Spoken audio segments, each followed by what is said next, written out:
위대한 하나님의 종 무디가 시카고 대화재로 자기의 모든 것이 다 잿더미가 되었을 때의 한 고백이 있습니다. 나는 계속해서 하나님께 성령으로 채워달라고 울부짖었다. 그러던 어느 날 하나님은 당신을 나타내셨다. 나는 그 사랑에 감격하여 내게서 떠나지 마시라고 간구했다. 이제는 누가 온 세상을 준다고 해도 주의 임재하심을 맛본 이상 그 이전 상태로 절대 돌아가지 않을 것이다. 이 고백을 할 때 무디는 이미 세계적으로 대단한 종이었었습니다. 성령 충만했었습니다. 그런 무디가 그런 절박한 상황에 오로지 단 한 가지 성령 충만을 위해서 울부짖었다고 스스로 고백을 하고 있습니다. 성령 충만이 얼마나 무디에게 대단한 것이었으면 이미 충만했던 사람이 또다시 충만해지기를 그렇게 소원하고 간구하고 울부짖었을까? 이 자리에 계신 여러분들도 그것을 맛보셨으면 좋겠습니다.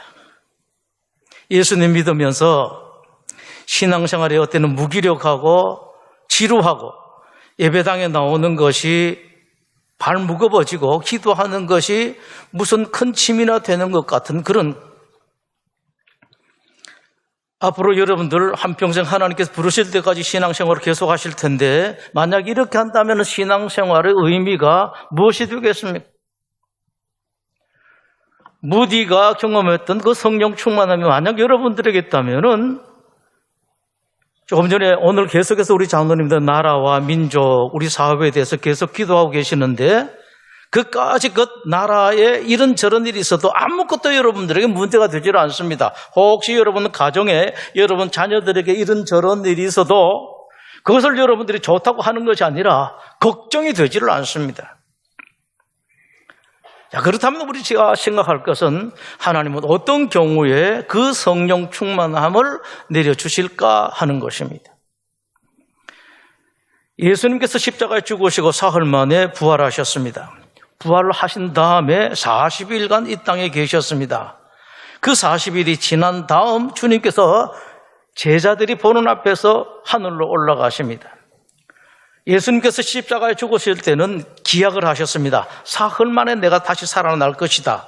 그러나 이번에 하늘에 올라가시면서 제자들에게 언제 다시 올 것인지 기약을 하시지 않습니다. 그러면서 하늘로 올라가십니다. 예수님께서 이 하늘로 올라가시며 제자들에게 그때 무슨 말씀을 하셨을까를 생각해 봅니다. 또 무슨 말씀을 하셨어야 될까도 같이 생각해 봅니다. 당시 예수님을 처형했던 유대 종교 지도자들은 여전히 살기가 등등합니다. 예수 하나 죽여가지고는 마음에 차지를 않습니다. 그 예수의 잔당, 예수의 제자들까지 하나도 남김없이 다 뿌리째 뽑아야 되겠다고 단단히 마음먹고 있을 그런 때입니다. 그런 위기감 때문에 제자들은 모여도 문을 열고 있지를 못했습니다. 문을 닫고 문을 잠그고 은밀히 모였었습니다. 이런 상황을 너무도 잘 아시는 주님께서 제자들에게 이런 말씀을 하셨을 것 같습니다. 얘들아, 이제 나는 하늘에 올라가고 나도 없고 제자라고 내가 3년 동안 늘 같이 가르쳤던 12 중에서도 하나는 없어졌고 11 너희들밖에 없는데 너희들마저 무슨 일이 있으면 안 되니까 잠잠해질 때까지 예루살렘을 떠나는 것이 좋겠다. 당분간 위험을 피하고 이 소나기가 그치고 난 다음부터 여러분들이 뭘 했으면 좋겠다라고 하셨어야 했을 것 같습니다. 당시 예수님 제자들에겐 두 가지 상반된 마음이 있었습니다. 하나는 살기 등등한 유대 지도자들을 피해서 당분간 예루살렘을 떠나 숨고 싶은 마음도 있었습니다. 또 한 마음은 예수님의 십자가 죽으심으로 극도의 침체에 빠져 있었다가 예수님께서 부활하셨다. 그리고 직접 예수님을 만나 뵙고 난 뒤에는 그 제자들의 사기가 하늘을 찌를 듯 했습니다. 이제 확실하게 알았습니다. 예수님은 정말로 메시아요, 예수님은 정말로 하나님이시다. 그런 때 예수님께서 하늘나라, 그 영광의 나라로 올라가신다고 하니까 얼마나 더 상기가 되었겠습니까? 신이 났습니다. 이제 예수님께서 하늘나라로 올라가시면은 거기서 대단한 권능을 가지고 내려오실 것이다. 그 권능을 우리들에게 나눠주실 것이다. 충분히 그런 기대를 가지고 있었을 것입니다. 지금까지 사실 제자들은 예수님의 그 말씀 여러 가지가 긴가민가했었습니다. 나는 죽었다가 다시 살아날 것이라는 그 말씀도 정말일까? 상징적으로 그냥 말씀하시는 다른 뜻이 아닐까? 그때는 그랬습니다만 부활하신 예수님 만나고 난 다음부터는 의심이 하나도 없습니다. 틀림없이 오신다라고 예수님께서 말씀을 하실 때 제자들은 이런 생각을 했었는데 그중에서 가장 제자들에게 크게 다가오는 것은 예수님께서 죽으시기 바로 전에 말씀하신 달란트 비유입니다. 어떤 사람이 외국에 갈 때 그 종들을 불러서 각각 상당한 돈을 맡겼다. 그 주인이 돌아왔다 계산을 했다. 그중 한 종은 열심히 일해서 상당한 이익을 남겼다. 그러나 다른 한 종은 아무것도 하지 않고 받은 돈을 땅에 파묻어 두었다. 돌아온 주인이 그에 대한 보고를 받고 앞의 종에게는 착하고 충성된 종아, 내가 작은 일에 충성을 다했으니까 내가 큰 것을 맡기겠고 너는 큰 일을 하게 될 것이다 라고 말씀을 하셨습니다. 뒤의 종에게는 악하고 게으른 종아, 그러면서 옆에 있는 사자들에게 말합니다. 저 악하고 게으른 종을 바깥 어두운 데에 내어 쫓아서 이를 갈면서 울게 하라 라고 예수님께서 말씀을 하셨습니다. 이제 생각납니다. 예수님 올라갑니다. 마치 외국에 가시듯이 타국에 가시듯이 올라가시는데 제자들이 생각합니다. 곧 예수님께서는 권능을 가지고 돌아오실 때 나는 그때에 악하고 게으른 종이 아니라 착하고 충성된 종아, 이런 칭찬을 듣고 예수님으로부터 많은 권능을 받아야지라는 생각을 사람이라면 누구든지 하도록 되어 있습니다. 그런 마음을 가지고 있는 제자들, 뭔가 예수님 오시기 전에 큰 일을 하고 있고 대단한 일을 하고 싶습니다. 언제 오실지 모릅니다. 언제 오실지 모르니까 서둘러서 그런 일을 하고 싶습니다. 특히 여러분 늘 서두르기를 잘했던 베드로, 거기다가 지난번에 큰 실수를 했죠. 큰 실패를 했습니다. 만회를 하고 싶습니다. 그 성격이 어디 가겠습니까? 빨리 큰일을 해서 예수님 오시면은 선생님 제가 지난번에는 크게 실수를 했습니다만 이번에는 한번 보십시오. 얼마나 멋집니까? 이게 대단한 일을 했습니다라고 말하고 싶습니다. 예수님께서 그러나 제자들이 그런 마음과는 정반대의 말씀을 하십니다. 너희들 예루살렘 떠나지 말고 가만히 있어라. 나서지도 말고 무슨 일 하려고 그러지 말고 피하지도 말고 가만히 있어라라고 말씀을 하십니다. 이 말씀으로 예수님께서는 여러분들에게 특히 하나님의 일을 하려고 하는 사람들, 하나님의 일을 하는 사람들에게 대단히 귀중한 말씀을 하십니다. 여러분들은 어떤 사람은 큰 일, 어떤 사람은 많은 일을 하고 어떤 사람은 좀 작은 일을 하고 별로 일 안 하는 그런 분들도 계실 것입니다. 다 괜찮습니다. 큰 일을 한다고 꼭 잘하는 것이 아니라 대단한 일을 한다고 잘하는 것은 아닙니다. 왠고하니까 큰 일을 하는 사람에게는 그 큰 일을 맡기고 그 일을 할 만한 여러 가지 환경을 주셨습니다. 작은 일할 사람은 아직은 아니고 때가 되면 그런 일을 맡기기 때문에 여러분 그 문제에 대해서는 아무런 신경 쓰실 것 없습니다. 다만 큰 일이든지 작은 일이든지 많은 일이든지 적은 일이든지 간에 내가 온 마음을 다해서 했는가, 이것이 중요합니다. 이런 하나님의 사람들에게 예수님께서 아주 중요한 말씀을 하십니다. 하나님의 일을 하는 사람들, 나의 제자들은 이 세상에 이렇게 살아야 된다. 첫 번째가 기다려야 된다라는 말씀이에요. 기다려라. 하나님의 사람들은 기다릴 줄 알아야 된다. 별것 아닌 말씀 같습니다만 대단히 중요하고, 그리고 예수님께서는 확실히 그 말씀을 하셔요. 기다려라. 가지 말고 움직이지 말고 기다리라고 말씀을 하십니다. 아무리 귀한 일이 있다 하더라도, 아무리 여러분들이 어떤 일을 하고 싶다 하더라도 기다려라. 아무리 좋은 일이라도 여러분 마음대로 하는 것이 아니라 기다려라 라고 말씀을 하십니다. 다윗이 하나님의 성전을 짓고 싶었습니다. 참 좋은 마음이죠. 나는 이렇게 좋은 궁궐 속에 사는데 하나님 저 텐트 속에 있을 수가 있느냐. 그러면서 다윗이 귀하죠. 하나님 종에게 물었습니다. 안 물어도 될 법한 일을 물었습니다. 선지자님, 제가 성전을 짓고 싶은데 어떻습니까? 라고 하나님께 종이 자기가 생각해봐도 너무 좋거든요. 이건 뭐 생각해보고 자식할 것이 없습니다. 얼른 하십시오. 좋은 일입니다. 그렇게 좋은 일인데 하나님 얼마나 좋아하시겠습니까? 근데 하나님 뭐라 그러시던가요? 됐다라고. 하지 마라라고 말씀을 하셨습니다. 꼭 그렇게 할 것 같은데 이것이 다른 겁니다. 우리들의 생각과 하나님 생각이 다릅니다. 이걸 먼저 아셔야 됩니다. 아무리 급해도 또 함부로 뭘 하는 것이 아닙니다. 이스라엘과 블레셋 사이에 전쟁이 벌어졌습니다. 이스라엘은 신정국가 하나님 나라이기 때문에 먼저 하나님께 제사를 지내야 됩니다. 근데 아무리 기다려도 제사장이 도착하지를 않습니다. 마음이 급했던 당시의 왕 사울은 더 이상 제사장을 기다리지 않고 자기가 해서는 안 될 일, 제사 집전을 하고 맙니다. 별것 아닌 이 일, 그것도 참 귀한 일일 것 같습니다. 안 하는 것보다 나을 것 같습니다만은 참 희한해요. 이런 일이 여러분들 잘못된 것으로 만들어갑니다. 이것을 기화로, 이것을 시작으로 사울은 하나님 떠나기 시작합니다. 불순종하기 시작합니다. 결국은 하나님 많이 떠나게 됩니다. 하나님도 사울을 떠나고 사울은 하나님으로부터 버림받고 말았습니다. 좋은 일 같았는데, 해도 괜찮을 것 같았는데, 차라리 하는 것이 더 나을 것 같았었는데 하나님 그렇게 하십니다. 이게 하나님 법이에요. 하나님께서 일하시는 방법입니다. 때로는 하던 일도 그만하라고 하실 때가 있어요.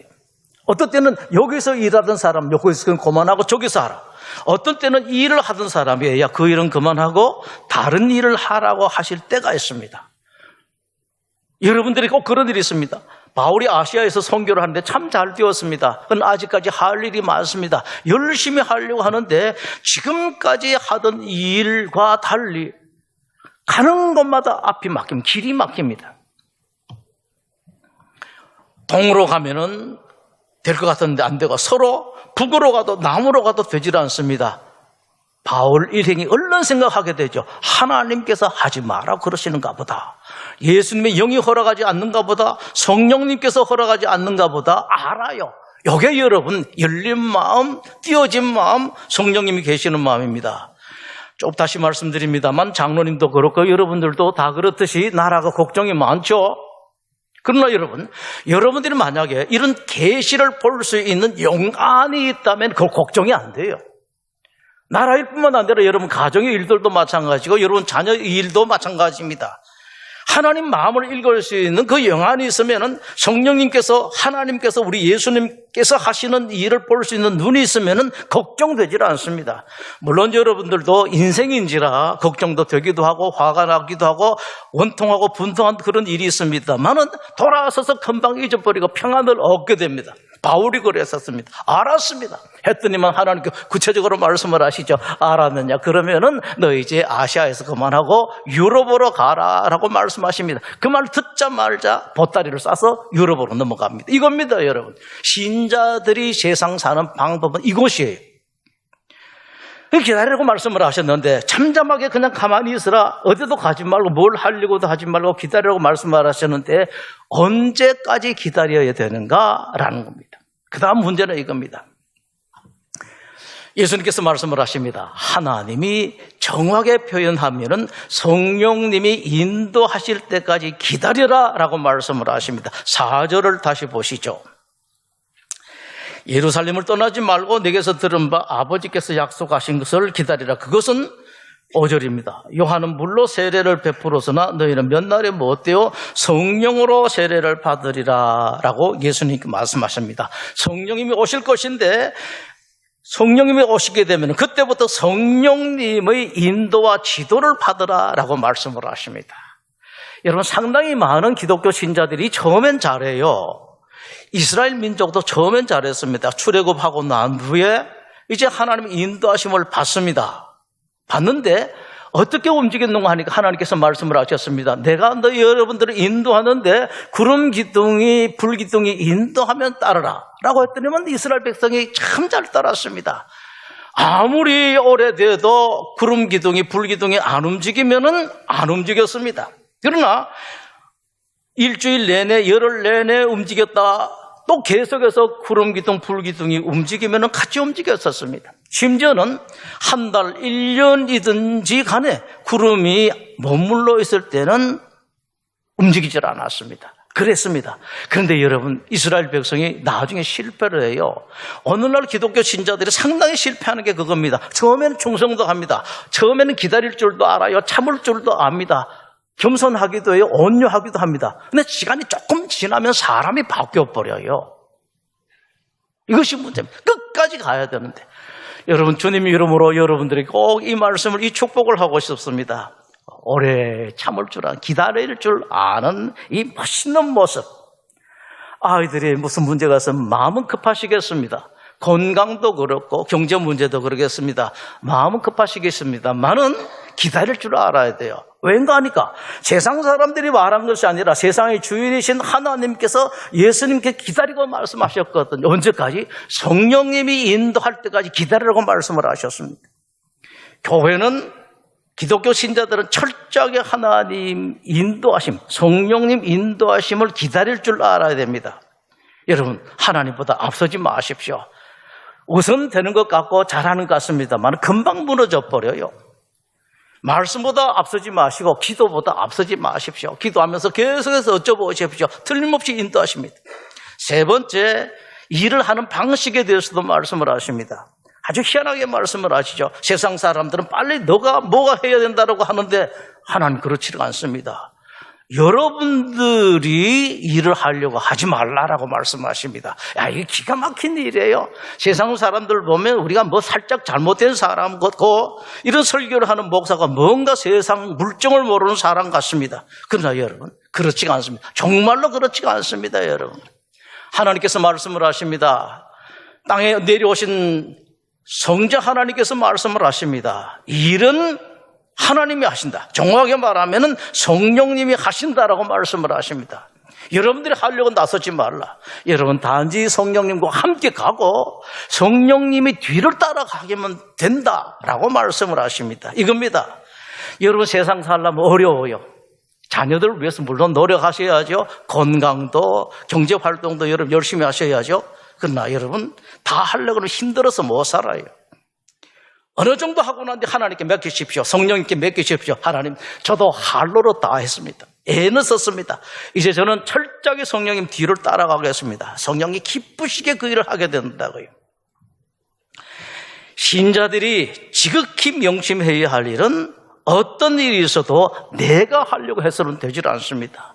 제가 신학교 다닐 때에 노인 목사님이 특강을 왔으면 신학생들 다 특강을 했는데 뒤에 칠판이 하나 있는데요. 이 키도 작고 완전히 노인 목사님이 칠판에다 글을 쓰는데 여기 왼쪽 맨 위에서부터 오른쪽 맨 밑에까지 끝까지 하나만 썼습니다. 내가 쭉 끝까지 썼어요. 그러시면서 한 10분은 걸린 것 같아요. 글을 쓰는데 하시는 말씀이 여러분들 망해도 이것 때문에 망한다.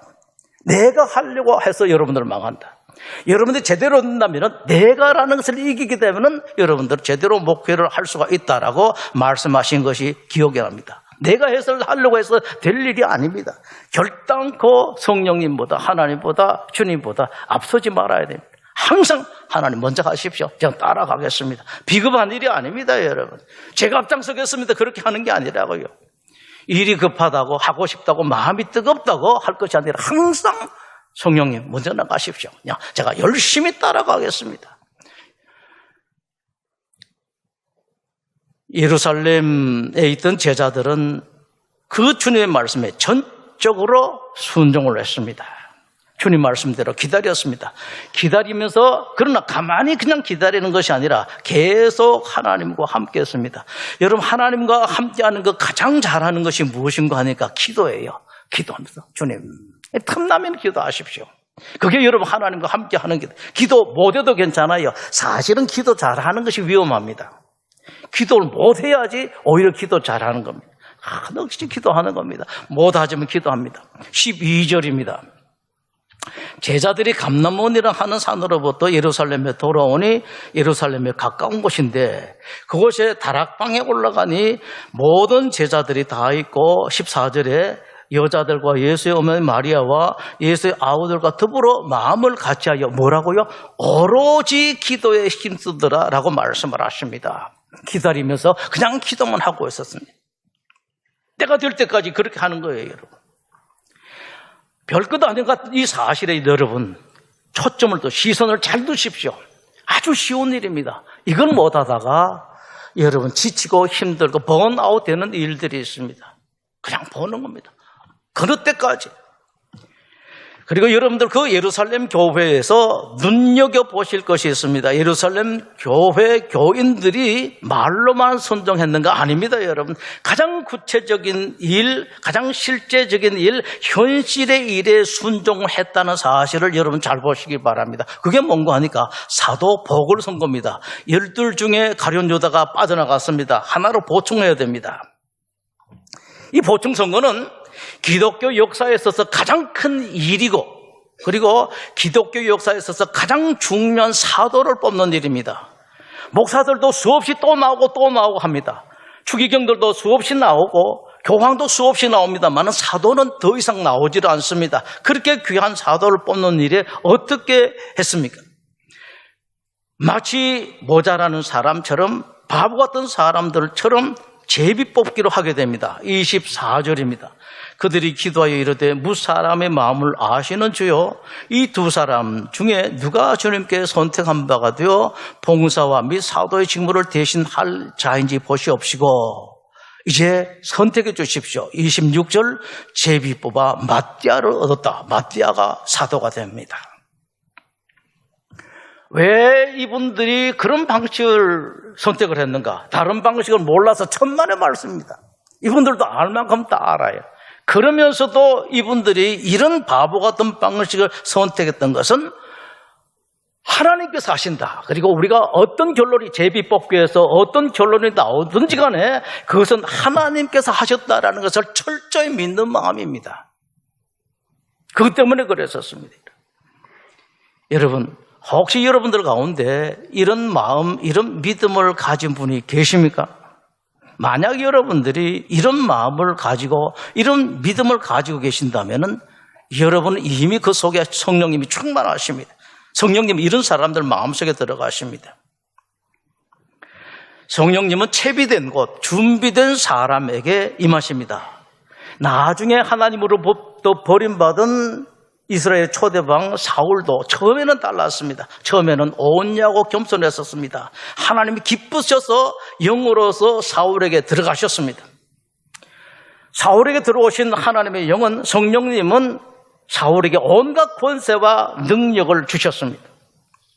놀라운 용기와 담력과 뛰어난 지략을 주셨습니다. 그 당시 이웃이던 대국 암몬, 이스라엘은 오합지졸 작은 나라였습니다. 꼼짝하지 못한 나라. 지금 우리나라 상황하고 똑같습니다. 뭐 수출 규제니 온갖 소리로 해도 뭐 꼼짝하지를 못하고 또 뭐 제1강이라고 하던 나라도 마찬가지죠. 오늘 우리 장로님들이 기도하실 때 다 걱정이 많습니다. 여러분도 걱정이 많습니다. 그보다 더 했었어요. 어느 정도 심했던 거 하니까 이스라엘을 공격하려고 하면서 이런 말을 했습니다. 내가 공격한다라고 했더니만 이스라엘 사람들이 제발 암몬 나라에 그래서 우리 모두 달라고 하는 대로 다 드릴 테니까 제발 공격만 하지 말아 주십시오 라고 하니까 암몬이 이런 말을 했어요. 좋다. 평화협정을 받아주겠는데 너희들 눈을 다 빼가지고 오면은 그 평화협정을 받아주겠다라고 합니다. 이랬었습니다, 여러분. 이런 대국 암몬을 사울이 통쾌하게 오합지졸 가지고 승리를 합니다. 성령님이 오시니까 이런 일이 일어납니다, 여러분. 나라 일도 마찬가지예요.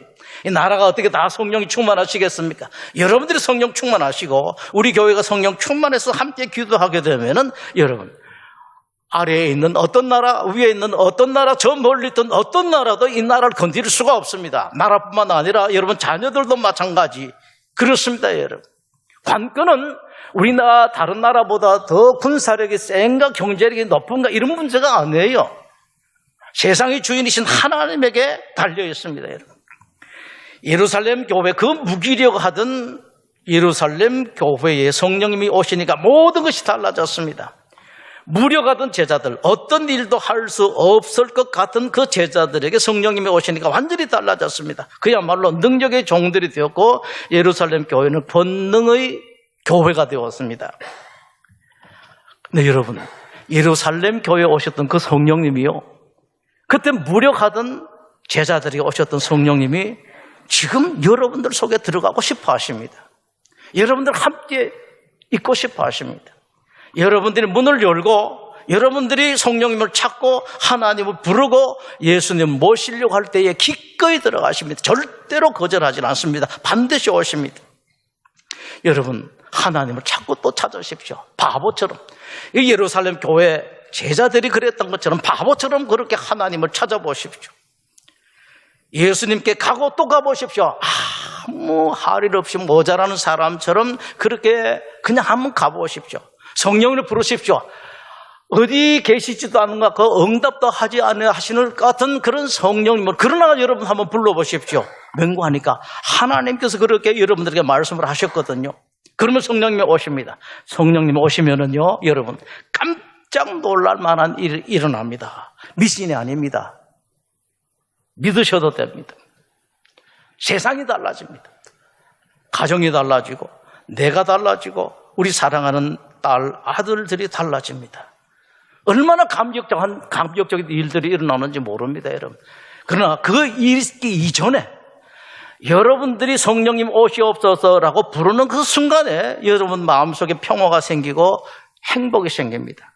기독교인들이 최고로 누릴 수 있는 것이 그것입니다. 나에게는 하나님이 계시다 하고 하나님 부르고, 성령님은 내가 기도하고 요청한 것을 좋아한다 부르는 이 자체만 가지고도 여러분들 얼마든지 행복할 수가 있습니다. 기도하겠습니다.